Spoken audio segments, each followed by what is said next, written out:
Hello and welcome everyone to today's session on the Doctor of Ministry in Integrative Chaplaincy at Vanderbilt Divinity School.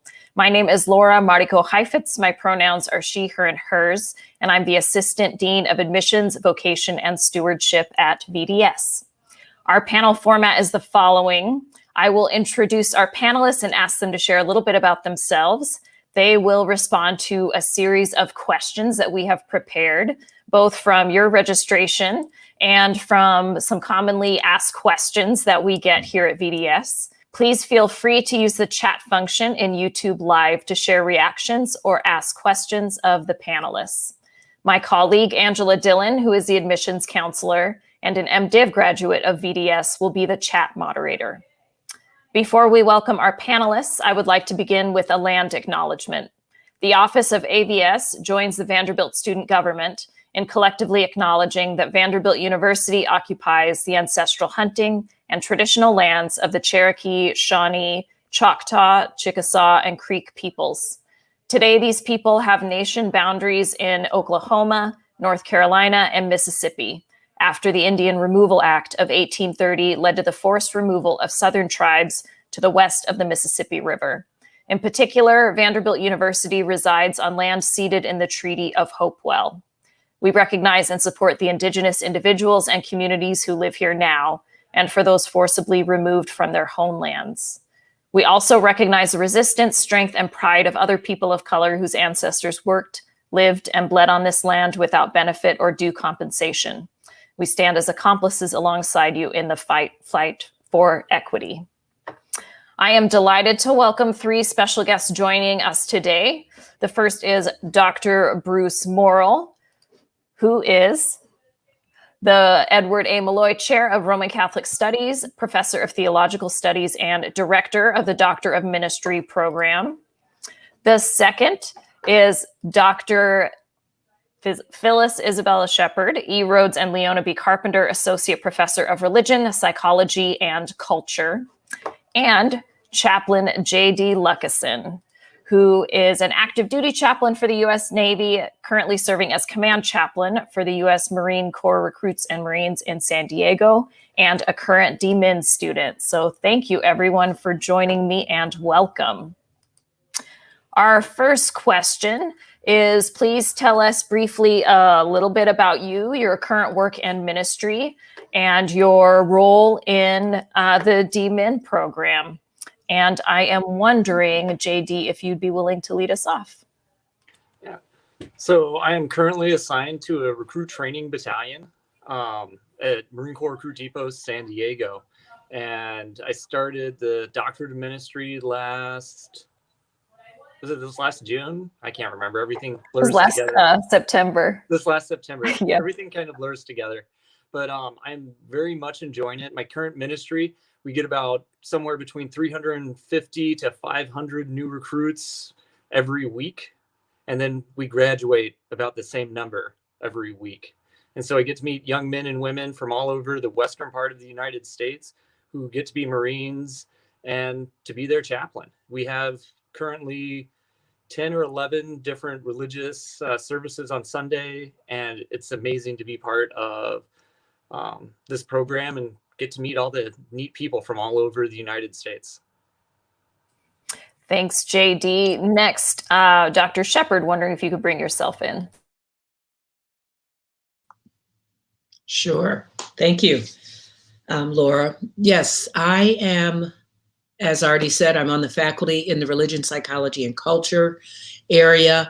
And what that means is that I teach courses in practical theology, pastoral care and counseling, and spirituality and social activism, all of which I think I understand as not only practices and theories, but specific to how we understand the various movements and how we care for people. I have been at Vanderbilt since 2014, and every step of the way, each year, I learn something new about us as a community, and learning so much more as we embark on this DMin program. Happy to be here, and glad that you all are joining us for this conversation. Thank you. And Dr. Morrill. Right. I'm Bruce Morrill, and I have been at Vanderbilt Divinity School since 2011. I'm in my 10th year here. Professor of systematic and constructive theology with a specialty in sacramental and liturgical theology. I hold an endowed chair that is in Catholic studies here. And that really is what attracted me to come to Vanderbilt, having taught for 15 years at Boston College. That connection is that I'm a Jesuit priest. So I'm a priest in the Roman Catholic Church and a member of a religious order called the Society of Jesus. And we are a missionary group by nature.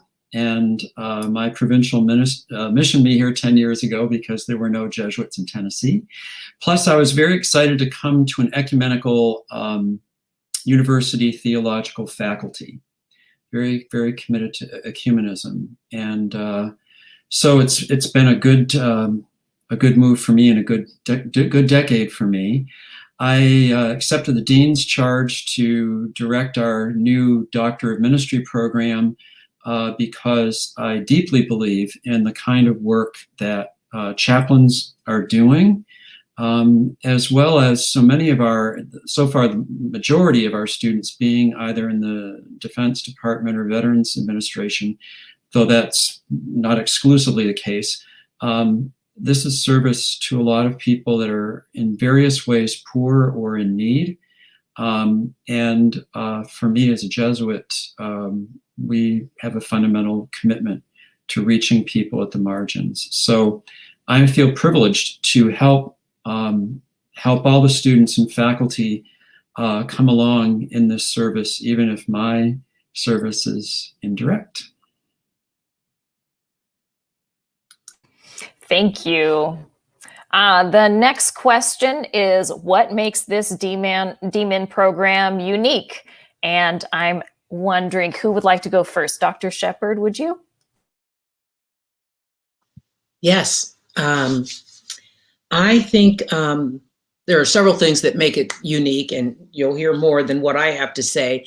But one of the things that makes it unique is that it's a program that takes at least two dimensions very seriously. And one is practice, and the other is rich theological reflection.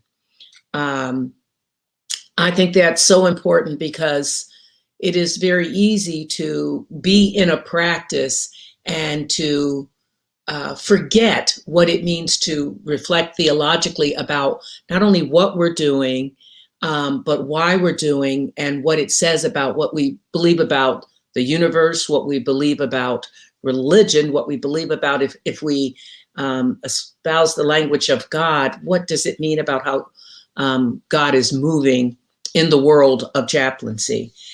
Another aspect that I think is unique is that it links chaplaincy, which has already been stated as in hospital settings, but it links it with a deep immersion and concern for what does that mean in terms of attending to soul care that also attends to emotional health, mental health. And the third thing I would say is that I think our faculty is unique. You just heard Dr. Morrill tell a little bit about his background, and that you cannot ask for a more prepared. I don't think you said anything about your own chaplaincy experience, but a more prepared director to be with students as you make this path toward a Doctor of Ministry degree, one that is that really takes seriously students' desire for a degree that is meaningful for the context in which you're doing ministry. And finally, I would say it's unique in terms of our whole faculty, but Bruce, I'll leave it open for you. Oh, thank you, Phyllis. That was a gracious last point. Pretty humbled there. I would just, a few things we could add. There are very practical questions people have going into a program. How does it work? And, what does it entail? Ours is a 6-semester program, and the first 3 semesters are taught by a mental health integrative chaplaincy team of psychologists, psychiatrists who direct it and guide it, along with others that they invite into the program. So on that practical point that Phyllis just mentioned, you see therein is a great deal of building of knowledge and skills, including everybody working, all the students working in consultation groups. So there's both learning from experts and teachers, but also from peers, so that everyone's experience keeps converging and that this can then go out and serve the practice further. And then the other half of the program, that's the first 3 semesters, year and a half. The other half of the program, another 3 semesters, is focused completely with us Divinity School faculty who help each student and students and groups together develop a comprehensive project in which you're learning through modules, exposing you and helping you meet up with many different theological fields and resources practically related to the question you bring that animates your work, whereby you want to integrate mental health and chaplaincy. But I'd like to turn it over to JD because he's in the mix of it in his 2nd semester. What do you think? Are we hitting it, or what would you like to, you've got, I'm sure, lots to add. What I have enjoyed about this program as a chaplain who is in active duty right now is, like this morning, I got to see, 12 young recruits training to be Marines. And I took this things that I've learned this semester so far in modules, the things I learned last semester in modules, and they're immediately applicable. And that's what I enjoy. I'm learning things that help me in my day-to-day ministry. And it's so much more than, I remember times where I was at a naval hospital or even, on a ship, and I would have someone who needed help. And the answer sometimes is like, I don't have the skill set. Let's go down to mental health. And I feel like now I'm getting a skill set where I can be part of that mental health treatment team, where I can integrate with them to provide care to that soldier, sailor, Marine, Coast Guard, airman, whoever it is that needs help. And it's giving me the practical training that I really didn't get when I, got my degree in theology at the master's level. I got a lot of religious education, but I didn't get the practical stuff I needed as a chaplain. And I feel like I'm really getting that now through this program. So to follow up, the next question is, why is VDS a good school for chaplains? I think we've already discussed it a little bit, how we're uniquely positioned to provide this degree, but wondering if one of you might like to speak to this.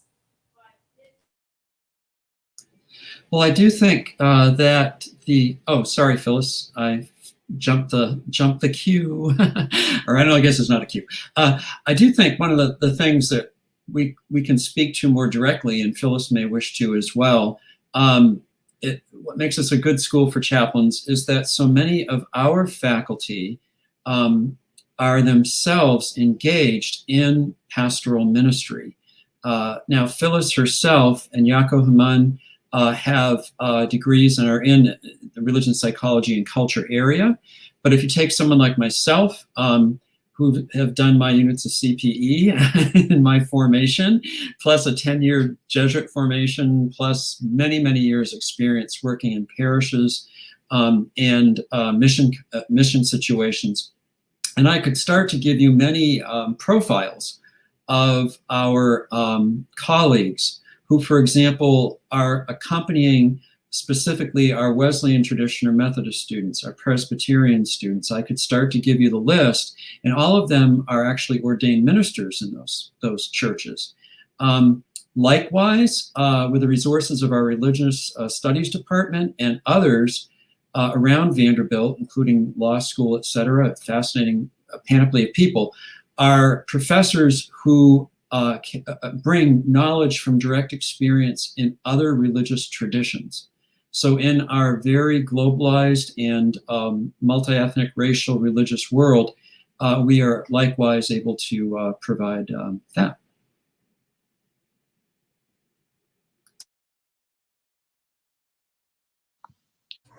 The only thing I would add to that, that I think is so important, is that this is a DMin program where as Bruce has already alluded to, our whole faculty is involved, every area. It's not like the pastoral care people are doing it, or the theology. It is across the disciplines that students will have access to and learn from and learned with members of all of our areas. And I think that, I guess that goes back to the unique question that we see this as a fully theological education degree for that reason. And the other thing I would add about faculty is, in addition to experience in chaplaincy and ministry and ordained status, we have a number of faculty who are also have some close connection to military life, either having grown up in a military family, having one of our colleagues, his father was a chaplain and then became a psychotherapist primarily to military chaplains, not surprisingly, that all the sort of vicarious things that come up through that work. I say all that to say that the red thread that runs through this is the commitment that is just bubbling that throughout VDS for this regarding this program, but through our faculty. I'm really proud to be a part of it. So I'm wondering if we can turn now to look at more of what the lived experience of the degree is. And so this will be a lot of questions for JD, but also for the other two, and I will also weigh in on a couple. So the next one is, what does the DMin student body look like? How diverse is it? And what do students do? So I will tell you, as a person who does admissions, this is the second round of the Doctor of Ministry, this particular program. And the first class was kind of like the inaugural class was kind of like our test class. So thanks, JD, for hanging in there.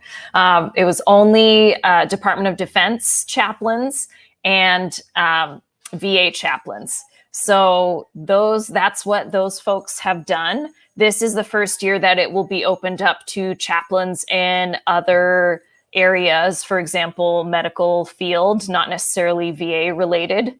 And it's a really, I would say at this point, it's 2/3 men, 1/3 women, and it's maybe 60%, 50% people of color, with folks from across the age range. So that is what I recall from doing the admissions work. But JD, I'm wondering if you could talk a little bit about your experience of your colleagues, like religious tradition, life experience, and what you've been able to learn about each other.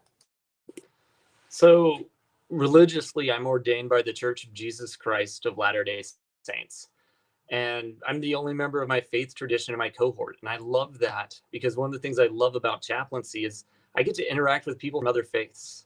And in this program, I get to do that. I get to interact with people from all over who have different beliefs. They're in different services. They're different parts of the VA. And what I love is it goes from, people who are just beginning their career to people who've been doing it 20 plus years. And just that breadth of experience, like when we break into our small groups, I get to listen to people as I go to them with questions, whether it's my peers or the professors, and say, hey, here's a case I have. I mean, it's almost like getting to be in CPE again, but with people who've been doing CPE for like 10 years. And that to me is absolutely amazing. I get to interact with people from religious beliefs that I'm kind of familiar with, but I get to, now I get to hang out with them and I get to ask them questions, or I get to hear them bring some experience from a case they have of, wow, I never encountered that before. And, and I get to learn from them. And I love that part. Thank you. The next question has to do with like, what's the day-to-day of this DMin program look like? What's the shape of it? So I know that you all spent 3.5 days in intensive work together. Post-pandemic, it will be in person, but right now it's all virtual. So that happens twice a year, once per semester. But otherwise, how does it look for you, JD? Like, how do you meet with your cohort when you're not doing the intensive? And how many hours a week do DMin students spend on schoolwork, stuff like that? So we meet once a week with, so the whole cohort doesn't meet other than for that intensive. We're broken into 5 or 6 smaller groups. And what we've tried to do last semester, I was in one group with a group of people. And then this semester, I'm in a new cohort or a new group from within my cohort. And so we meet once a week. So the first Thursday, we just meet as a peer group and we discuss what cases we've had and get feedback from that as we prepare to write a case study. And then that second week, we meet together still as that small group, but we meet with our professors and we talk about what we've learned from that module and what questions we have. And we have a discussion, and most of those are about 1.5 hours long, so about 90 minutes. And then we also present a case normally during that meeting with our professors, where one of us will receive feedback from the entire peer group as well as from our professors. As far as the day-to-day, there are normally 3 or 4 modules, or sorry, 3 or 4 lessons in each module, and a module is normally about 2 weeks long. And in each of those modules, there are different videos for us to watch because most of it is all distance learning other than that 1 week intensive.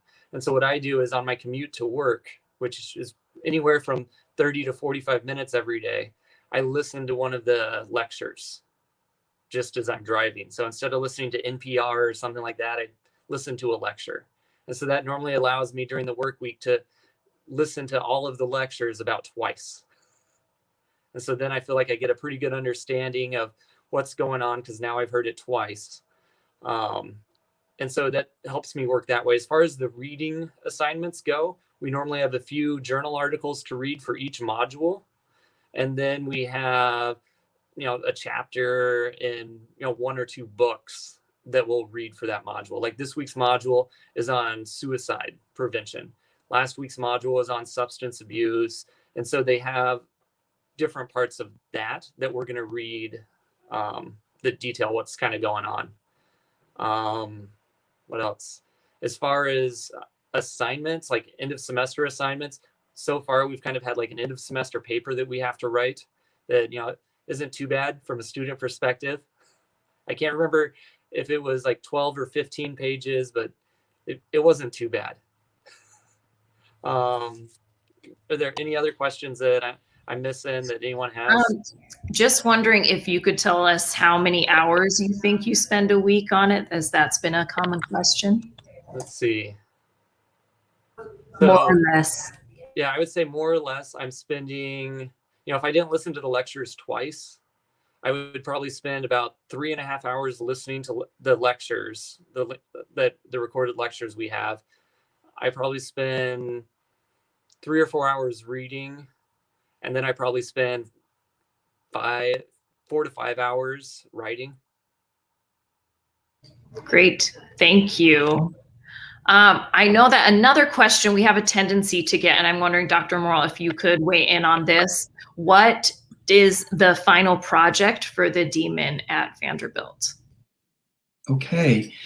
Yes, so the final project is one in which we invite each student to identify and define an actual issue or problem or topic in pastoral chaplaincy that they would like to explore, both in terms of theological input, whether that, and it can be the range again of biblical, ethical, historical, systematic, theological, pastoral, psychological, the whole range.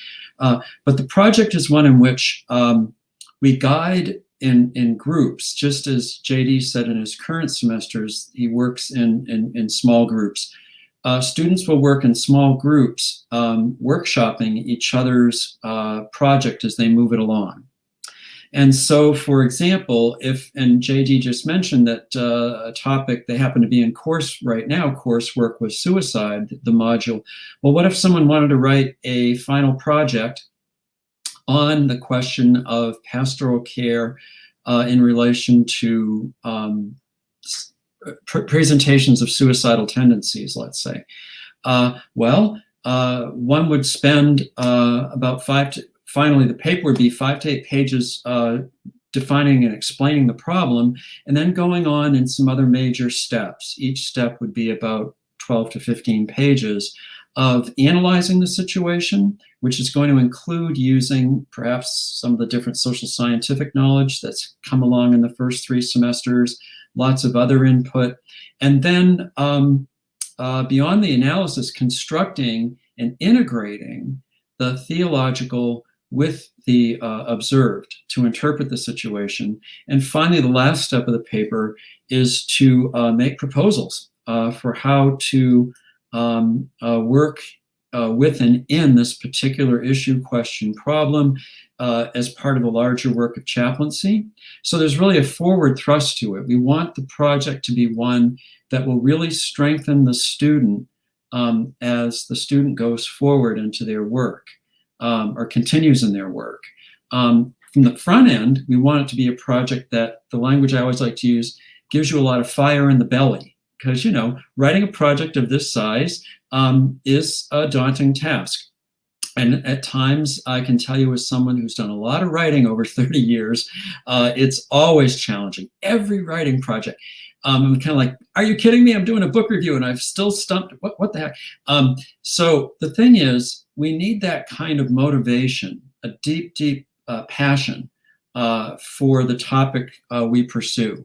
And we want to help people find that and pursue that. So the final project has those steps. We give you a tutor. The university provides, the Vanderbilt Divinity School provides each student an assigned librarian.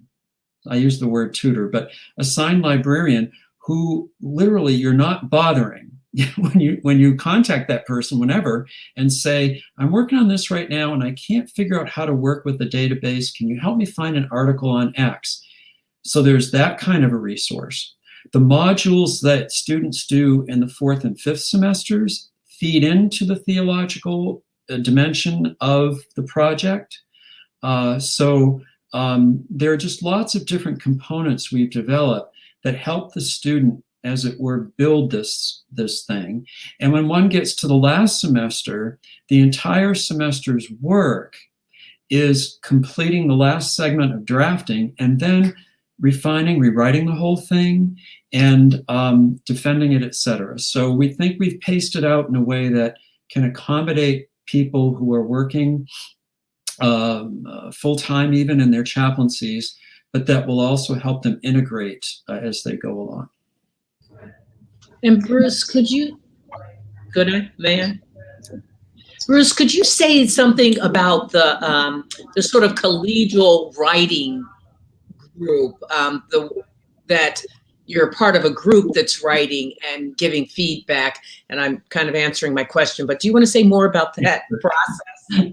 Yeah, right. Yeah. So thank you, Phyllis. Yeah. So whereas JD was describing, currently in the first 3 semesters, how students are in consultation groups to share each other's case studies and writings and so forth.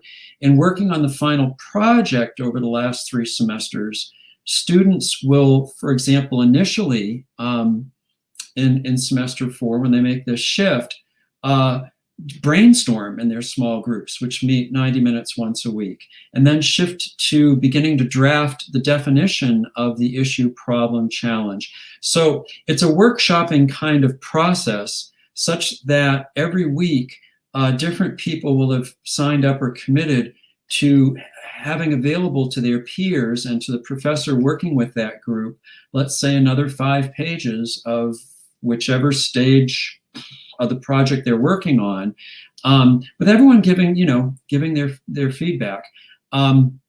So that's the group work. Also, they'll be doing some modules, again, some educational modules. For example, one of our outstanding Hebrew Bible professors, Leon Sayao, presented in an intensive earlier this year a wonderful overview of wisdom literature.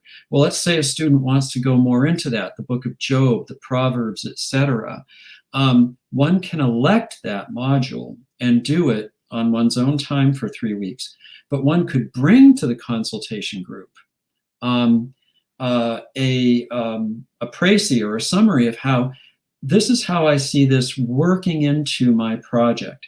And it could very well happen in those peer conversations that someone would say, I get that, but did you see this? So that's what the groups are doing, as people are helping each other along the way. And then learning a lot from each other, right? On the way. A question that goes along with this was submitted by one of the people who registered. And the question is there an opportunity or any possibility to create a final project that has a clinical ethics component? So I'm just wondering if you could talk more. You've already spoken a bit to the range of this. Dr. Sheppard, you want to address that? I'm not quite sure what the person means by it, but yes, the final project is where you bring theological concerns and practice concerns together. So clinical ethics would be a place, that's a broad topic there, but a place to enter into beginning to think about what a project would look like. So without hearing the full project idea, yes, we're concerned about ethics. Yeah, that's very true. It's exactly it. And it could be that to define it initially and to begin to explore and analyze what such a clinical ethical question could be, okay? So it might have to do with, let me just imagine, someone might be working hard or would like to address the question of the relationship between the chaplain and, let's say, it might not just be the patient. What if someone has clinical ethical questions about sharing information with family? Let's say that's a constructive, or other persons, right? What are the issues involved? Sure, we can talk about the legal and all the frameworks that one has to work in, but you see, so I'm just trying to imagine a case. One would go after that. And the thing is, each student gets to work with their instructors and the assistant dean by the middle of the project to make sure they've identified, and with the assistant dean's help, land one of the readers of the project as an expert in that person's field. So if the clinical ethical question were like that, for example, it might very well be with someone like Dr. Sheppard, or let's say it's a broader issue about ethics in terms of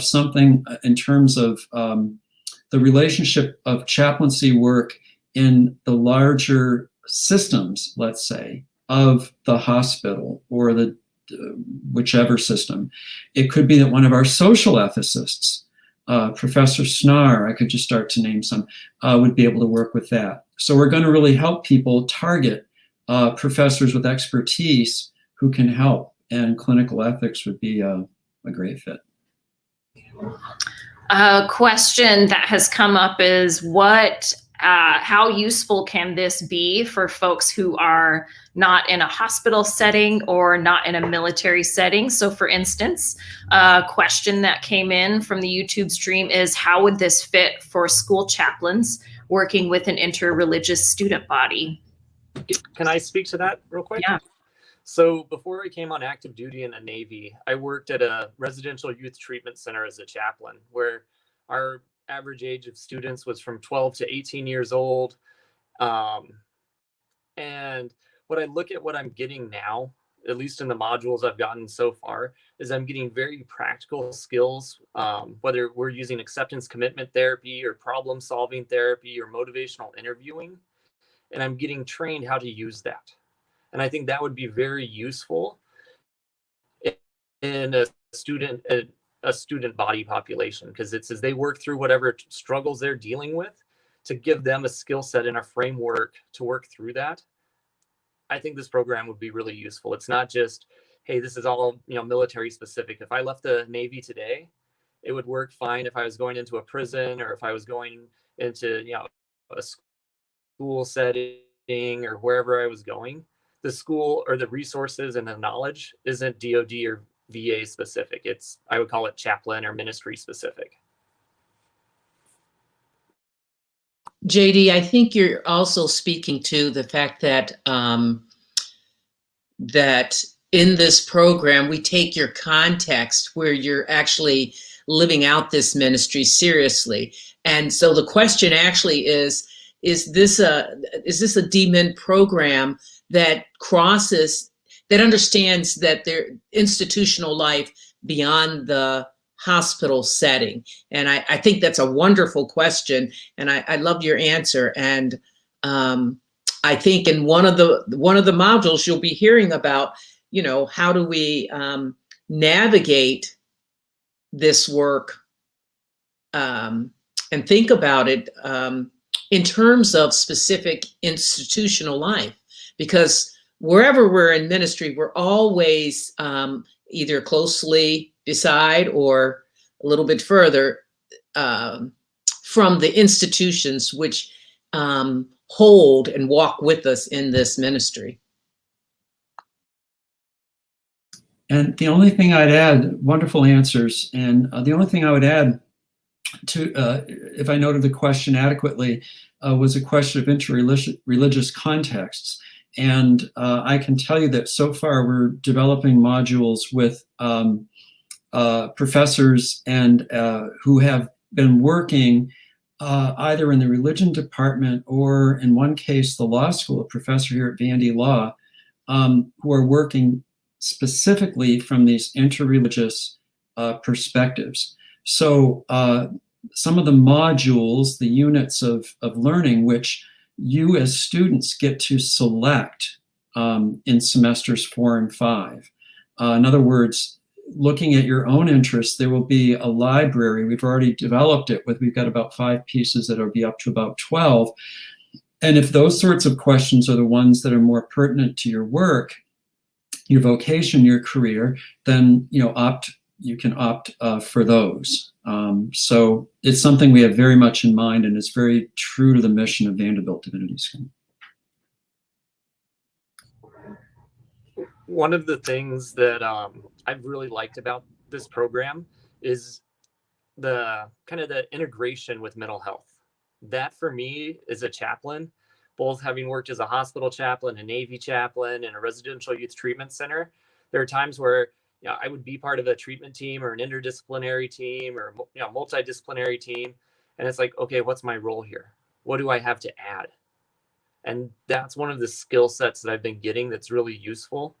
Is I'm having better knowledge on how to interact and what I add to the team and what I need to bring up, what maybe they should be tracking, or even something as simple as, what do I put in a patient note? And that, again, whether I'm a VA, hospital, hospice chaplain, or if I was working with a student somewhere, what do I contribute to the rest of the team? And how do I help them value what I do as a chaplain? And so that there's this MHICS part of the program that is very useful to me. Yeah, so I actually wanted to move us to talking more about how this program developed and then some nuts and bolts as we wrap up. So you just heard JD refer to MHICS. So originally, what was a precursor to the DMIN program and is still coexisting along with it is certification in mental health and integrative chaplaincy. That's how it began, and how it works right now, more or less, is all of that content is wrapped up in a DMIN package, so that there's additional coursework that really complements all of that and broadens it. So DMIN students are in the same classroom along with the certificate students. That does mean that if DMin students opt to not complete the doctorate, which we really hope you will, if they don't, they still at least get the certificate if they've completed that portion of it. And I did see a question came in, and that's why I wanted to address this. Is the certificate only for VA chaplains? No. So the certificate has historically been for VA chaplains and for Department of Defense chaplains. Very few folks from outside of both of those sectors, either of those sectors, has been able to go through that process just because it is so selective. But by having the Doctor of Ministry, that's our way of being able to broaden it to folks in other clinical settings and settings that are less clinical. For instance, like a college campus or something like that. Just wondering if any of you had anything else to add to that. Great. So another question that I know comes up quite a bit is, can students transfer in from another DMin program? So this is especially for folks who are chaplains and started in a more generalist Doctor of Ministry program. You can apply for this DMin program and come in fresh. Because it is such a kind of a strict curriculum, at least at the front end in terms of the mental health components and those modules. It's not possible to, at this point, transfer in credits from other Doctor of Ministry programs, and because this is the only one of its kind at this point. And another question that comes up quite a bit would be deadlines and financial aid. So deadlines, first of all, April 1st is the priority deadline for anyone not coming through the certificate program. And then it's also the deadline for VA chaplains who have gone through the certificate application process. And basically you get a link after you've been accepted to go over and start a DMin application if you're interested. There is a second deadline for Department of Defense folks who are accepted into the certificate program, and that is May 15th.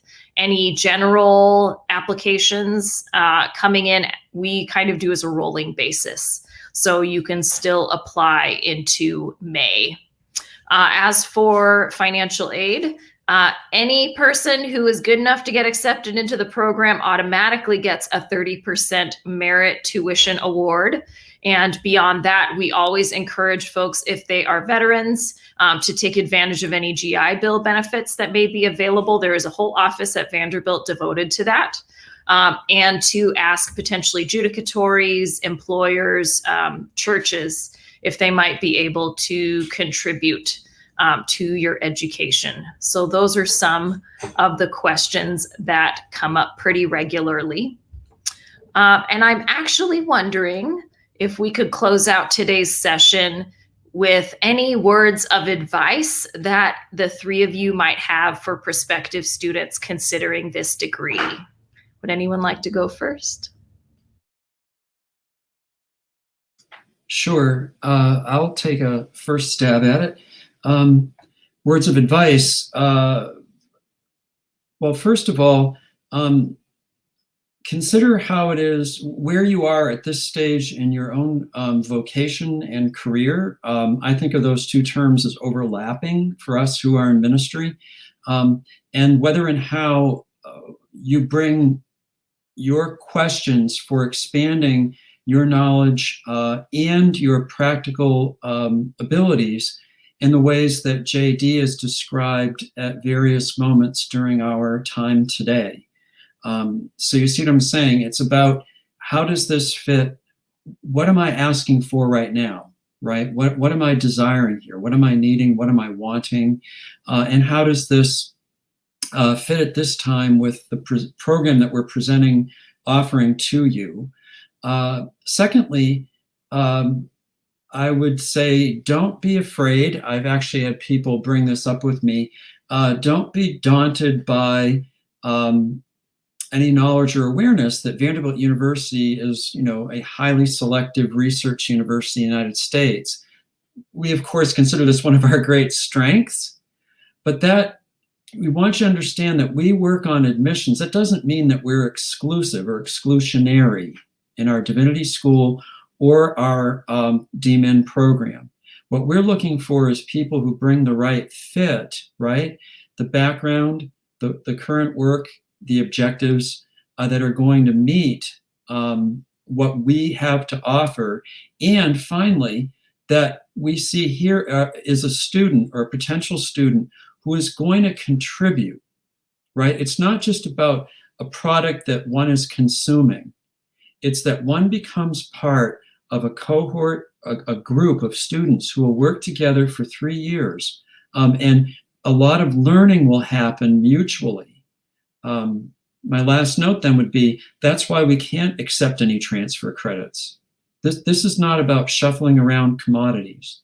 The credit hours are all about people learning together as well as individually, synchronically, asynchronically, etc. So yeah, those would be my points. Something that I'll add is someone as a student who's currently in the mix of it. It's doable. That was like one of my biggest fears when I was accepted last summer, and I was talking with my spouse about it, and I was like, can we do this? Here we're working a 40 or 50 hour week normal job. I have 4 children. How am I going to balance this? Plus church responsibilities on Sunday. How can I do this? And I found that it's doable.